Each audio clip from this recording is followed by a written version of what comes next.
வேட்புமனு தாக்கலுக்கு 29ஆம் தேதி வரை கால அவகாசம் இருப்பதால் அதற்குள் வேட்பாளர்கள் யார் என அறிவிக்கப்படுவார்கள் என புதுச்சேரி முதலமைச்சர் ரங்கசாமி பேட்டியளித்துள்ளார். தமிழகம் மற்றும் புதுவையில் அரசியல் கட்சியினர் வேட்பாளர்களை அறிவித்து பிரச்சாரத்தில் ஈடுபட்டுள்ள நிலையில் புதுச்சேரி என்ஆர் காங்கிரஸ் கட்சி தலைவரும் முதலமைச்சருமான ரங்கசாமி வேட்பாளர்களை அறிவிக்காமல் இருப்பது குறித்து அரசியல் வட்டாரத்தில் குழப்பத்தை ஏற்படுத்தியுள்ளது.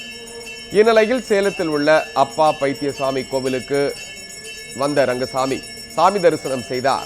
பின்னர் செய்தியாளர்களிடம் பேசிய அவர், வரும் 29ஆம் தேதி வரை வேட்புமனு தாக்கலுக்கான கால அவகாசம் உள்ளதால் அதற்குள் வேட்பாளர்கள் அறிவிக்கப்படுவார்கள் என தெரிவித்தார். அதிமுக மேலவை உறுப்பினர் கோகுலகிருஷ்ணனுடன் பேச்சுவார்த்தை நடைபெறுவதாக கூறப்படுகிறதே என்கின்ற கேள்விக்கு அவர் என் நண்பன் என்றும் கூட்டணி குறித்து அறிவிக்கப்படும் என்றும் பின்னர் பதிலளித்தார். 29ஆம் தேதி தான் கடைசி நாள் வேட்புமனு தாக்கல் செய்தது. அந்த வேட்புமனு தாக்கல் செய்யும்போது எங்கள் வேட்பாளர் யார் யாருன்றது தெரியும். அவங்க தாக்கல் செய்வாங்க.